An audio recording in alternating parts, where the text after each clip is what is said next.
കോഹ്ലിയെ സംബന്ധിച്ചിടത്തോളം നമുക്ക് ഈ ആ ഒരു ഔട്ടായി മടങ്ങുന്ന കാഴ്ച എനിക്ക് തോന്നുന്നത് നമ്മളൊക്കെ കോഹ്ലി ഫാൻസ് ആണ്. അതായത് ഒരു കാലത്ത് നമ്മൾ സച്ചിൻ ടെണ്ടുൽക്കർ അത്രയും എന്താ പറയുക ആരാധിച്ചിരുന്നു, അല്ലെങ്കിൽ സച്ചിനെ ഇഷ്ടപ്പെട്ടിരുന്ന ഒരു തലമുറ.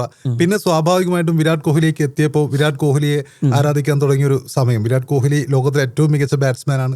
നമ്മളൊരു കാലത്ത് സച്ചിൻ്റെ എൻ്റെയൊക്കെ ഒരു പേഴ്സണൽ ഇതിൽ സച്ചിൻ കളിക്കാൻ ഇറങ്ങുമ്പോൾ സച്ചിൻ ഒരു 100 സെഞ്ചുറികൾ അടിച്ചു. ഏകദിനത്തിലും ഇതിലും 49, 51 രീതിയിൽ ഏകദിനത്തിലും ടെസ്റ്റിലും സെഞ്ചുറി അടിച്ചു. വിരാട് കോഹ്ലി ആ സമയത്ത് ഒരു അദ്ദേഹത്തിന്റെ പീക്ക് സമയത്ത് സെഞ്ചുറികൾ അടിച്ചു കൂട്ടുമ്പോൾ സച്ചിന്റെ റെക്കോർഡ് തകർക്കരുതേ എന്ന രൂപത്തിൽ അദ്ദേഹം ഈ വിരാട് കോഹ്ലി ഔട്ടാവണേ എന്ന് പ്രാർത്ഥിച്ചിരുന്ന ഒരു സമയം ഉണ്ടായിരുന്നു. അതായത് സച്ചിന്റെ റെക്കോർഡ് തകർക്കരുത് എന്നുള്ള ഒറ്റ ആഗ്രഹമായിരുന്നു.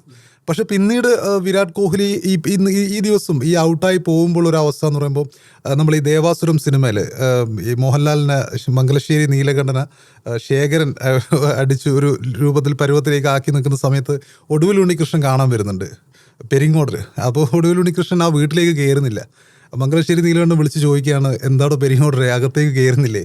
അപ്പോൾ പെരിങ്ങോടർ പറയാണ്, വേണ്ട, വയ്യ, കണ്ടു നിൽക്കാൻ വയ്യ, മനസ്സിൽ ആരാധിച്ചിരുന്ന ഒരു ചിത്രമുണ്ട്, അത് അങ്ങനെ തന്നെ കിടക്കട്ടെ എന്നുള്ള രീതിയിൽ. അപ്പം വിരാട് കോഹ്ലി ഔട്ടായ പന്ത് എന്ന് പറയുമ്പോൾ വിരാട് കോഹ്ലി അങ്ങനെയുള്ള പന്ത് ലെഗ് സൈഡ് ഗ്ലാൻസ് ചെയ്തിട്ട് എത്രയോ പ്രാവശ്യം ബൗണ്ടറി നേടുന്നതാണ്.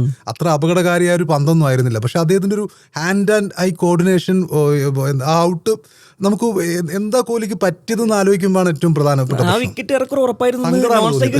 രോഹിത് ശർമ്മക്ക് ഉറപ്പായിരുന്നു. എന്ന് പറഞ്ഞാൽ അദ്ദേഹം ഈ DRS ടൈമർ ഇങ്ങനെ പോയിക്കൊണ്ടിരിക്കുന്നുണ്ട്.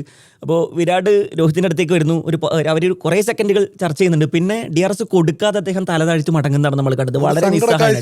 വളരെ ഉള്ളിലൊരു വിങ്ങൽ, പെരിങ്ങോട്ടൊരു അവസ്ഥയാണ്.